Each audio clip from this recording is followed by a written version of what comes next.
Hello students, my name is Jayvardhan Gaur and welcome to Vardhan Sir. Today we will study about dehiscence of anther. Anther का फटना means anther का rupture होना। अभी तक हमने पढ़ा कि एंथर बना कैसे, उसका डेवलपमेंट कैसे हुआ, फिर एंथर के अंदर पोलन ग्रेन कैसे बना माइक्रोस्पोर मदर सेल से। आज हम देखेंगे कि वो एंथर फटता कैसे है और उसके अंदर से जो पोलन ग्रेन है वो कैसे बाहर आ जाते हैं। तो मैंने इसको समझाने के लिए दो क्रॉस सेक्शन आपके सामने रख रखे हैं। पहले क्रॉस सेक्शन को हम देखते हैं तो एक डेवलपिंग एंथर का है और दूसरा जो क्रॉस सेक्शन है ये एक मैच्योर एंथर का है। तो यही डेवलपिंग क्रॉस जो है एंथर बाद में जाके एक मैच्योर एंथर में कन्वर्ट होगा। तो इन दोनों के अंदर अगर हम कंपैरिजन पढ़ लें तो फिर हमारा डेसेंस ऑफ एंथर पूरा हो जाएगा। एंथर जब डेसेंस होता है उसको पढ़ने से पहले हम जो चीज जानते हैं उसको एक बार देख लेते हैं। हम ये जानते हैं कि भाई एंथर की सबसे बाहर वाली लेयर जो होती है आउटर मोस्ट लेयर उसको बोलते हैं एपिडर्मिस, जो इसमें हमको दिखाई दे रही है सबसे बाहर वाली लेयर ये एपिडर्मिस।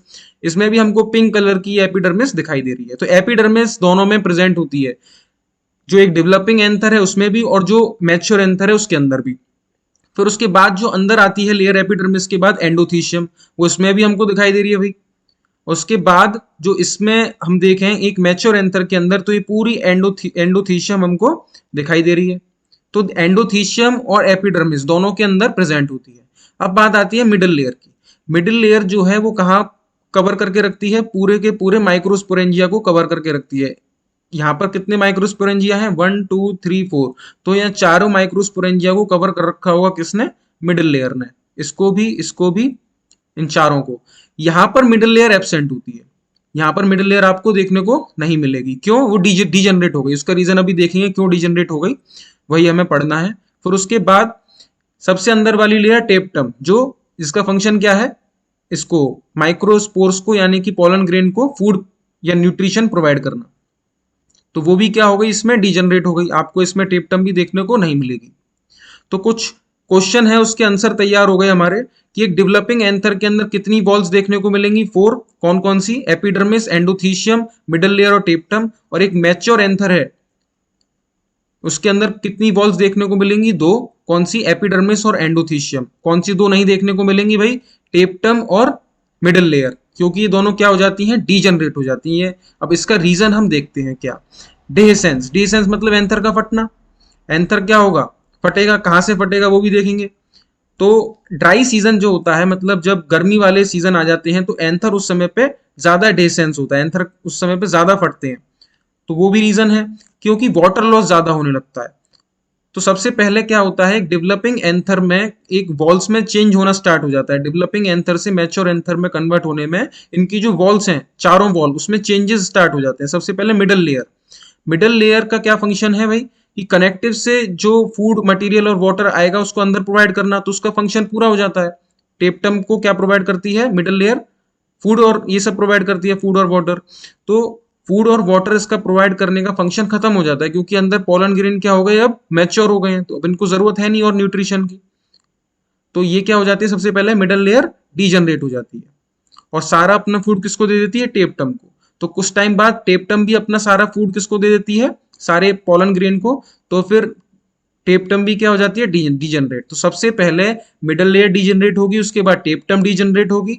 फिर बात आती है स्टेराइल टिश्यू की। अभी तक मैंने स्टेराइल टिश्यू आपको नहीं बताया कहां पर प्रेजेंट है, तो अब देख लेते हैं।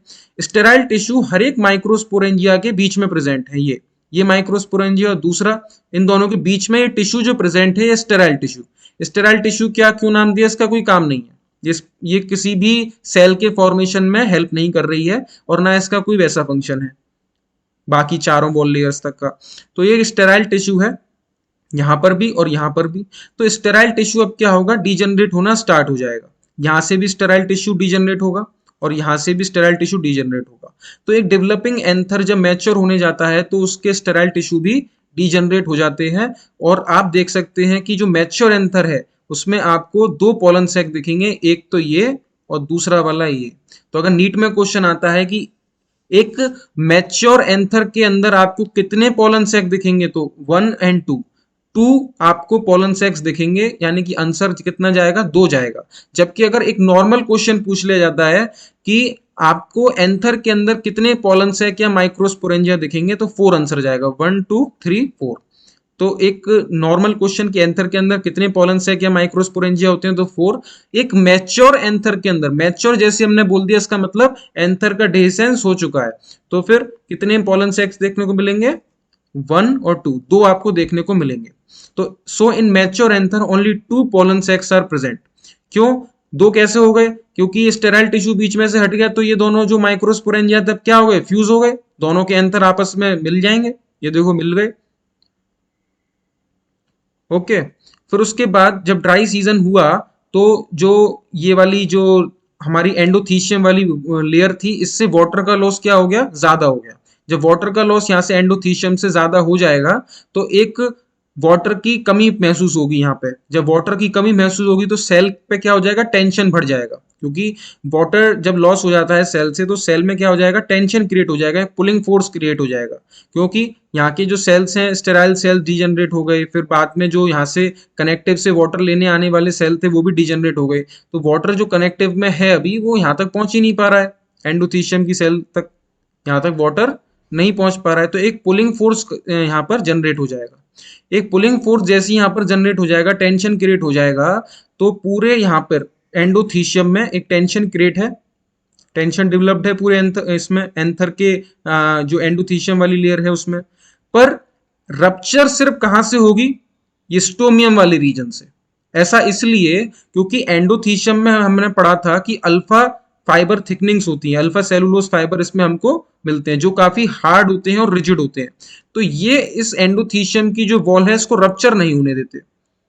फोर्स तो इन पर भी है, पर यहाँ पर जो स्टोमियम सेल्स होते हैं, ये स्टोमियम सेल्स वाली रीजन पे ये अल्फा सेलुलोज थिकनिंग क्या हो जाती है, एब्सेंट, यहाँ पर नहीं होती।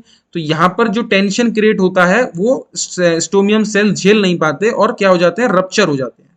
हम देख सकते हैं कि पूरी लाइन पर ये रप्चर हो जाते हैं। ये एक एंथर है, ये एंथर का जो पूरी लेंथ है, इस पूरी लेंथ पर ये जो स्टोमियम सेल्स हैं एक साथ क्या हो जाते हैं, यहाँ पर रप्चर हो जाते हैं। तो जो एंथर के अंदर अगर पूछा जाए कि एंजियोस्पर्म्स का जो एंथर है उसके अंदर डेhiscence कैसे होता है, तो हम बताएंगे लॉन्गिट्यूडनल होता है। लॉन्गिट्यूडनल क्यों, क्योंकि लेंथ के पैरेलल, पूरी एंथर की लेंथ है ये, उसके पैरेलल यहाँ पर एंथर का क्या हो रहा है, डेhiscence हो रहा है। तो ये जो स्टोमियम सेल है इसको हम बोलते हैं लाइन ऑफ डेhiscence। इस पूरी लाइन के थ्रू क्या हो गया, डेhiscence, फट गया एंथर, और इसमें से क्या बाहर आ जाते हैं, पोलन ग्रेन्स, इस पोलन सेक्स में से बाहर आ जाते हैं। तो ये बात मैंने बता दी है कि अल्फा सेलुलोज फाइबर जो थिकनिंग्स हैं उसका क्या रोल है, क्योंकि वो जब वाटर का लॉस होता है तो उसकी जो शेप है उसको मेंटेन करके रखते हैं। क्या शेप को मेंटेन करके रखते हैं, ये कॉनकेव शेप को मेंटेन करके रखते हैं। फिर हमारा जो डेhiscence ऑफ एंथर है पूरा हो गया, इसके जो पोलन ग्रेन्स हैं अब क्या आ जाएंगे, बाहर एनवायरमेंट में आ जाएंगे।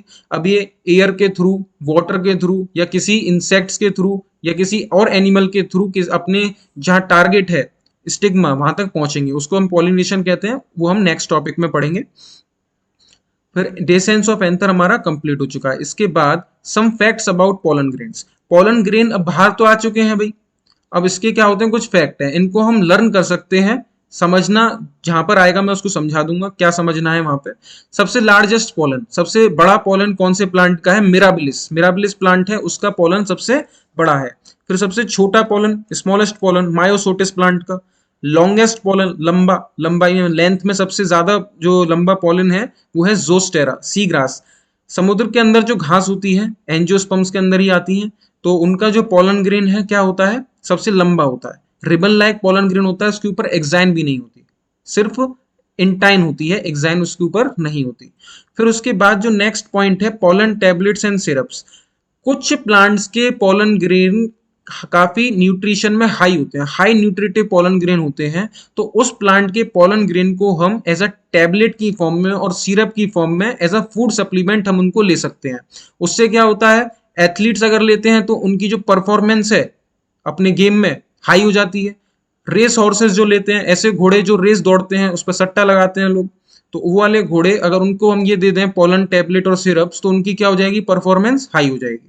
फिर उसके बाद नेक्स्ट पॉइंट है एरो एलर्जेंस। एरो मतलब एयर और एलर्जेंस मतलब ऐसी चीजें जो एलर्जी कॉज करें।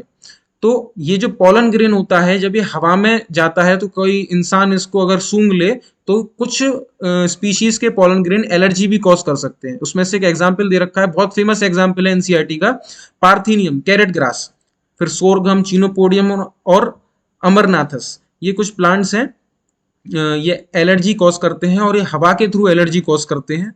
तो कभी घूमने जाते हैं किसी ऐसे एरिया में जहां पर पॉलन ग्रेन्स अभी अभी डेसेंस हुआ है उसका एंथर का, तो पॉलन ग्रेन बाहर होते हैं और कोई इंसान को अगर एलर्जी है पॉलन ग्रेन से तो उसको क्या हो जाता है, फीवर आना स्टार्ट हो जाता है, जुकाम, नाक चलना स्टार्ट हो जाता है। फिर कुछ डिसीजेस भी हैं पॉलन ग्रेन से होने वाली, जैसे कि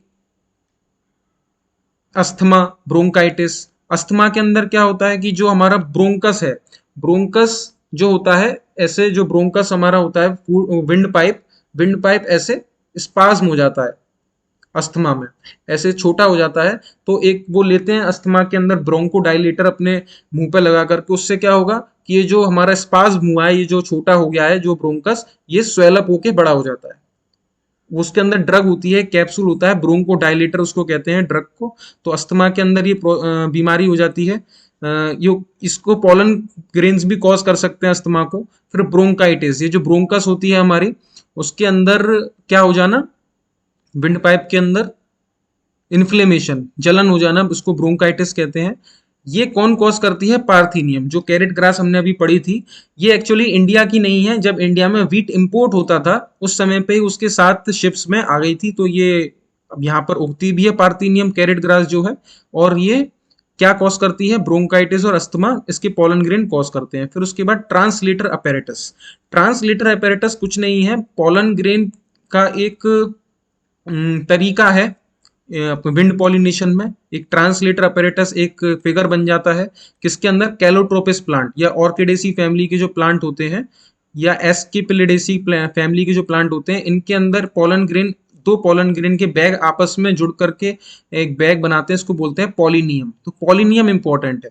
अगर पूछा जाए पॉलिनियम यानी कि एंथर सॉरी पॉलन ग्रेन का जो बैग होता है वो किस में बनता है, तो ट्रांसलेटर अपैरेटस उसको कहते हैं। और वो किस में बनता है, इसके एग्जाम्पल हैं कैलोट्रोपिस और ऑर्किडेसी फैमिली।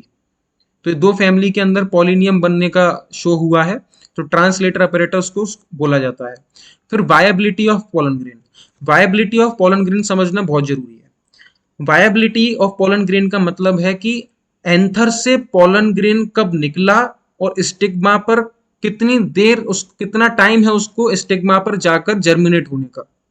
तो एंथर से पॉलन ग्रेन निकलने से स्टिग्मा पर जर्मिनेट होने तक का जो टाइम है उसको वायबिलिटी में काउंट करते हैं। तो कुछ सीरियल्स हैं हमारे, राइस एंड व्हीट, इसकी जो वायबिलिटी होती है 30 मिनट। इसका मतलब ये नहीं है कि 30 मिनट के बाद ये जो माइक्रोस्पोर है मर जाएगा पॉलन ग्रेन।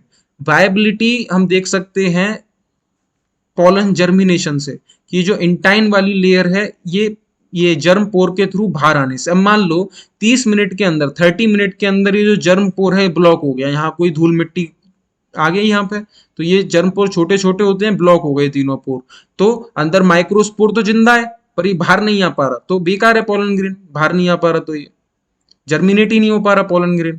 तो इसीलिए वायबिलिटी मरने से काउंट नहीं होती है, ये पॉलन ग्रेन अपने एंथर से निकलने के बाद कितने टाइम तक जर्मिनेट हो सकता है उसको हम वायबिलिटी में काउंट करते हैं। तो एक रीजन मैंने बता दिया कि बिना मरे भी वायबिलिटी पूरी हो सकती है। कैसे, ये पॉलन जो जर्म पोर है इसका अगर ब्लॉक हो जाए और अंदर से इंटाइन बाहर ना आ पाए, ये जो वेजिटेटिव सेल और जनरेटिव सेल है इसके जो न्यूक्लियस है बाहर नहीं आ पाए, तो फिर पॉलन जर्मिनेशन नहीं हो पाएगा। तो कुछ देखा गया कि जो सीरियल्स होते हैं राइस और व्हीट, इसमें वायबिलिटी जो है 30 मिनट में लूज हो जाती है।